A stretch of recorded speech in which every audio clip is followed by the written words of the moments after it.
Hello, this is my email management task.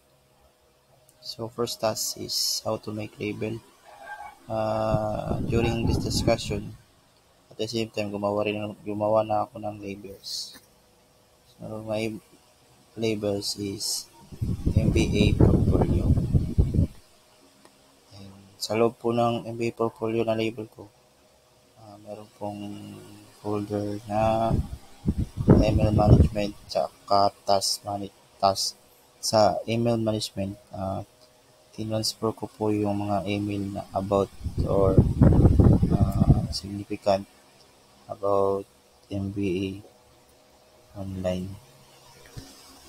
Tsaka ito po, tatlong mails nilagay ko.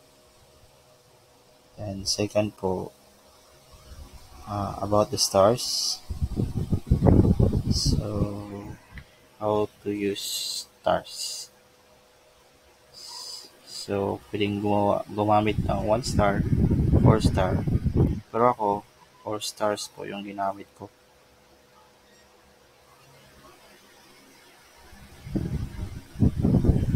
Yan. Pwede mong gamitin to. Okay. Red star, purple star, blue star, green star. So, yan. Depende na po sa anong gusto yung kulay. Then, sa vacation po,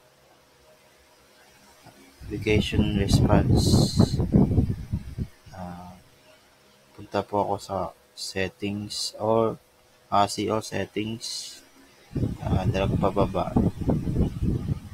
And nakita nyo po yung ito po, vacation responder. I set my first day in vacation or day of October 31, 2023, and the last day is October 27, 2023. So, 1 week. For sure, this is a vacation. Nilagyan ko na lang po ng subject ko. We will be back soon. And before I change settings, punta muna tayo sa email signature. So, this is my email signature. Paggawa ko po, nag-name na lang po ako ng test muna for testing pa naman. Then, ito po, nilagay ko po dito yung mukha ko, yung name ko, virtual assistant, and my cellphone number, email address, saka sinali ko na lang po yung complete address ko po. So, all set.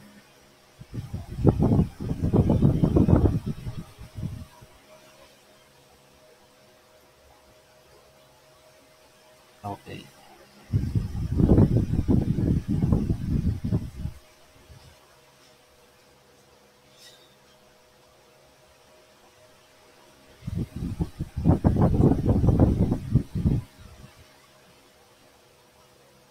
Cancel.